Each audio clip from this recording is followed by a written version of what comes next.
यानी ये पत्र का मतलब ऐसा निकलता था कि अगर कल तुम हिंसाचार करने पर उतारू हो तो हम भी हिंसाचार करने के लिए तैयार। और ये केवल कहा नहीं गया, वहां बंदूकधारी आर्मी को खड़ा किया गया, बंदूकों से लैस सुरक्षा रक्षक जगह जगह दिखने लग गए और वातावरण भड़क गया। 27 जुलाई 1983 को पोर्टलैंड में एक होटल रजनीश था। ये रजनीश के लोगों का ही होटल था। उस होटल में रात को 3 बॉम्ब स्फोट हुए। अब एक होटल में बॉम्ब स्फोट हुए, ये अमेरिका में बहुत बड़ी बात है। पूरे सरकार का ध्यान उस तरफ खींचा गया। उस आदमी को पकड़ा गया और जिसने ये बॉम्ब स्फोट किए थे उसने बाद में बताया कि मुझे सन्यासियों ने ही बॉम्ब स्फोट करने के लिए सुपारी दी थी। और इस कारण पूरे अमेरिका में एकदम से वातावरण रजनीश और सन्यासियों के खिलाफ, रजनीशपुरम के खिलाफ खड़ा हुआ कि ये लोग इतने विचित्र है कि अपने ही होटल में खुद बॉम्ब स्फोट करवाते हैं जिसमें कोई मरता नहीं है। इसलिए लोगों का विश्वास भी बढ़ा। 3 बॉम्ब स्फोट हुए लेकिन कोई उसमें मत हताहत नहीं हुआ, तो इसका मतलब ये प्री प्लान था। रजनीश टाइम्स ने अपने आर्टिकल में जाहिर किया कि ये हमें यानी रजनीशपुरम को बदनाम करने की साजिश है अमेरिकन सरकार की। खुद प्रेस कॉन्फ्रेंस ली सन्यासियों ने और डोन्ना स्मिथ नाम के एक स्त्री पर, डोन्ना स्मिथ क्विक जिसका नाम था, उस पर आरोप किए गए कि उसी ने ये बॉम्ब स्फोट करवाए। और केवल यहां तक रुके नहीं तो रजनीशपुरम के लोगों ने उन पर कोर्ट केस की। डोन्ना स्मिथ क्विक ने फिर उन पर कोर्ट केस की। यानी रजनीशपुरम के लोगों ने खुद होकर सरकार के हाथ में ऐसी चीजें देनी शुरू की कि जिसके द्वारा वे रजनीशपुरम में हस्तक्षेप कर सके और कल जाकर रजनीशपुरम को उखाड़ कर फेंक सके। भाई आप एक नए देश में वहां पर एक स्वतंत्र दुनिया निर्माण कर रहे हो। उस देश के कुछ कायदे कानून हैं, उसके आसपास रहने वाले आम लोग हैं, उनको तकलीफ न देते हुए, उस देश की सरकार को धमकी न देते हुए, उस देश की सरकार को सुरक्षा को खतरा लगे ऐसा बर्ताव न करते हुए ये नई दुनिया बहुत अच्छे ढंग से वहां बसाई जा सकती थी।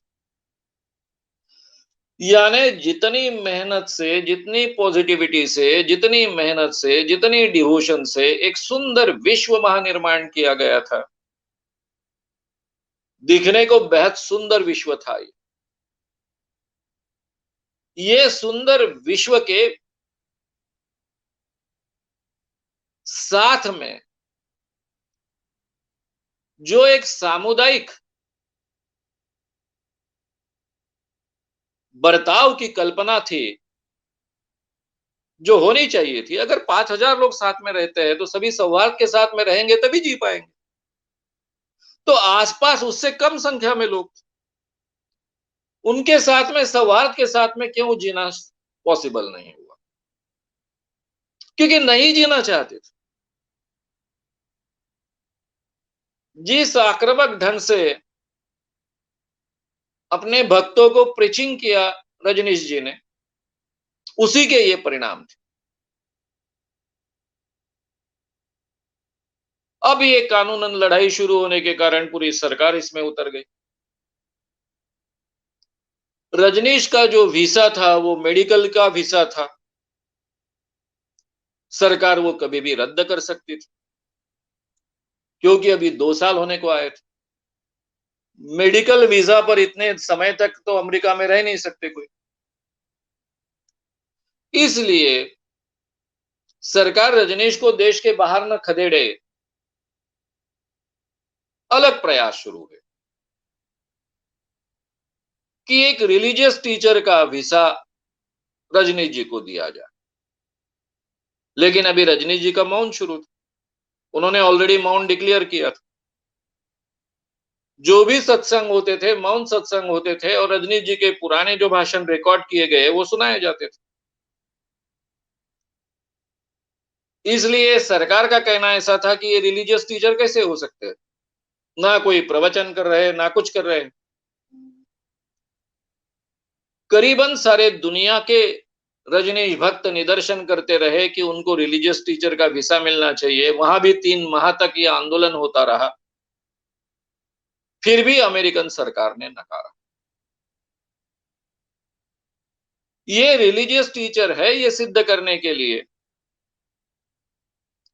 ये जो रजनीशपुरम आश्रम के लोग थे, बहुत आक्रामक लोग थे। इन्होंने रजनीश जी की किताबें, अलग अलग भाषाओं में जो किताबें ट्रांसलेट हुई वो 300 के ऊपर किताबें, हजारों कैसेट्स, अलग अलग भाषा में उसके ट्रांसलेशंस, उनके हुए जग पूरे दुनिया में, खास कर भारत में और बाकी दुनिया में जहां जहां प्रवचन हुए, उस सब के प्रूफ्स के भंडार लगा दिए कि ये रिलीजियस टीचर। इसके बावजूद अमेरिकन सरकार नहीं झुकी। अगर रिलीजियस टीचर कर उनको वीसा नहीं मिलता तो शायद रजनीश को अमेरिका छोड़ना पड़ेगा। वे अमेरिका छोड़ेंगे तो इतना बड़ा जो एक यूटोपियन आदर्श कम्यून खड़ा किया गया है उसका क्या होगा। इसलिए एक तिकड़म लगाई गई। शीला के पिताजी स्वामी स्वरूपानंद, इन्होंने 9 फरवरी 1984 को एक नई तिकड़म लगाकर बात आगे की। उन्होंने सरकार के डिपार्टमेंट के आगे ये दावा किया कि रजनीश को वे जब रजनीश 2.5 साल के थे, बच्चे थे, तब उनको उन्होंने दत्तक लिया। दत्तक क्यों लिया था तो एक कहानी गढ़ी गई कि ज्योतिष ने ये बात कही थी कि वे अगर अपने माता पिता के साथ में रहेंगे, उनके नाम पर रहेंगे तो जल्दी मर जाएंगे। उनकी आयु बढ़ाना है तो उनका दत्तक विधान होना चाहिए। और इसलिए स्वामी स्वरूपानंद जी ने जाहिर किया कि ये मेरे दत्तक पुत्र है, जो 2.5 साल के थे तब मैंने इनको दत्तक लिया था। और 1925 का एक स्टैम्प पेपर भी उन्होंने उसका प्रूफ कर सादर किया। भारत का 1925 का एक स्टैम्प पेपर जिसमें लिखा था गुजराती भाषा में कि ये रजनीश जो आज के हैं उनको 2.5 साल के वे जब थे तब इन्होंने दत्तक पुत्र लिया। अब बात ऐसे थे कि शीला के पिताजी स्वामी स्वरूपानंद ये अमेरिकन नागरिक थे। ये अमेरिकन सिटीजन होने के कारण उनका दत्तक पुत्र को अपने आप अमेरिकन सिटीजनशिप मिल जाती। अब ये तिकड़म सामने आने के बाद में अमेरिकन सरकार के सामने बड़ा सा प्रॉब्लम तैयार हुआ। अगर ये बात को एक बार कानूनन मानते हैं तो रजनीश को अपने आप अमेरिकन सिटीजनशिप मिल जाती। इसलिए उन्होंने परमानेंट सिटीजनशिप ना मिले इसलिए, और ये लोग तो कानूनन लड़ाई करने के लिए तैयार ही बैठे। कोर्ट केस होते, ये 1925 का स्टैम्प पेपर सच है झूठ है इसके बारे में चर्चा होती, ये होती तब होती वो होती, लंबी लड़ाई चलती। उसके बगैर उन्होंने क्या किया, इसको धार्मिक गुरु कर मान्यता दे डाली। 15 फरवरी 1984 को यानी केवल 5-6 दिन में ही सरकार झुक गई ये नए तिकड़म के आगे। अब सही में ये दत्तक पुत्र विधान हुआ था क्या? ये 1925 का स्टैम्प पेपर क्या चीज है? बाद में खुद रजनीश जी ने कहा आगे चलकर कि ये सब झूठा था, अमेरिकन सरकार को नीचे झुकाने के लिए ये सब किया गया। यानी रजनीश के जीवन में सत्य, सत्य का आग्रह, इन मूल्यों को कोई कोई स्थान नहीं। झूठ बोलना, झूठी बातें करना, बनाना, ठगाना, ये आम बात। और फिर भी वो स्पिरिचुअल गुरु थे। अब रजनीश को धार्मिक गुरु कर कर मान्यता दी गई, उसके आधार पर उनका वीसा बढ़ गया। और फिर इसीलिए फिर रजनीशिज्म नाम के धर्म की स्थापना की गई, क्योंकि शीला के ध्यान में आया कि अगर इसको रजनीश, जो भी हमारा कम्यून है, इस कम्यून को रजनीशिज्म धर्म की मान्यता अगर मिलती है तो धार्मिक मान्यता के आधार पर कई फायदे मिलते हैं। टैक्स में रिबेट से लेकर कई चीजें उसमें है, कई चीजों पर टैक्स नहीं देना होता है, और भी बाकी सहूलियतें हैं। ये ध्यान में रखकर ये फायदे प्राप्त करने के लिए रजनीशिज्म नाम के धर्म की स्थापना की। हमने पिछले 2 व्याख्यानों में देखा था कि आचार्य रजनीश ने धर्म को पूरी तरह से नकार दिया। धर्म ये शोषण का साधन है, ये जाहिर तरीके से बोलने वाले रजनीश जी ने, उनके भक्तों ने, अब रजनीश के सम्मति बिन तो ये हो नहीं सकता है, रजनीशिज्म धर्म की स्थापना की गई। और जो ये धर्म में आते हैं सभी, जो वहां रहने वाले लोग थे, 5,000 लोग सारे के सारे, वो अपने आप को रजनीशी कहने लग गए। रजनीशिज्म ये धर्म का नाम, और ये धर्म में जो लोग दाखिल होते हैं उनका नाम रजनीशी। अब अमेरिका का एक कानून था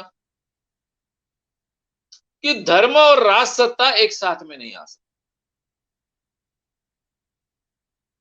यहां पर बात ऐसी थी कि ये जो रजनीशिज्म, सिटी ऑफ रजनीशपुरम गांव था, 3 गांवों का मिलकर, जिसको कानूनन मान्यता मिली थी, इनकी स्वतंत्र स्थानिक यंत्रणा थी। स्थानिक सरकार जो होती है गांव की, हमारी यहाँ पंचायत है उस ढंग की, वहां की पंचायत समझिए, ये पंचायत तो इन्हीं लोगों की थी, यही लोग चुनाव करते थे, यही लोग सब करते थे। तो इसका मतलब ये धर्म और यहाँ का पॉलिटिक्स, ये दोनों एक हो गए। और अमेरिका में दोनों को एक होने की कानूनन इजाजत नहीं, इसलिए उन्होंने धर्म और राज सत्ता एक आई इस बहाने के आधार पर रजनीशपुरम सिटी को अवैध घोषित किया कि ये रजनीशपुरम सिटी अवैध होती है।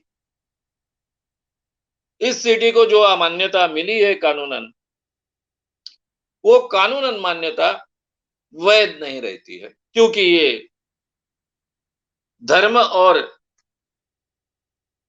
गवर्नेंस साथ में आ गया, और इसमें से एक अलग जंग छिड़ गई। अब ये जंग मामूली नहीं थी, ये जंग में केवल आसपास के गांव के लोग इन्वॉल्व हुए, यहां तक बात सीमित नहीं थी, पूरी अमेरिकन गवर्नमेंट इसमें शामिल हो। ये जंग को किस ढंग से हैंडल किया, अब इसमें से भी मार्ग निकाला जा सकता था कि यहां बाकी लोगों को भी हम रहने के लिए स्थान देंगे जो दूसरे धर्म के होंगे, वगैरह वगैरह, कई अलग ढंग के मार्ग निकाले जा सकते। लेकिन कोई भी ठीक ढंग से करने का नहीं, ये करीबन रजनीश के लोगों ने तय किया था। रजनीश का उनको प्रोत्साहन था। रजनीश ने अमेरिकन सरकार के साथ में आर्गुमेंट करने शुरू कर दिए। ठीक है, अगर रजनीशपुरम को मान्यता नहीं है, ये सिटी अवैध है, तो ये अवैध सिटी है, तो अमेरिकन सरकार के कोई कानून इसको लागू नहीं होते। तो ये हमारा स्वतंत्र विश्व हो गया, यानी स्वतंत्र देश हो गया। श्याम मानव चैनल को आपका समर्थन देने के लिए चैनल को जरूर सब्सक्राइब करें। चैनल के नोटिफिकेशन पाने के लिए बेल आइकन भी दबाएं।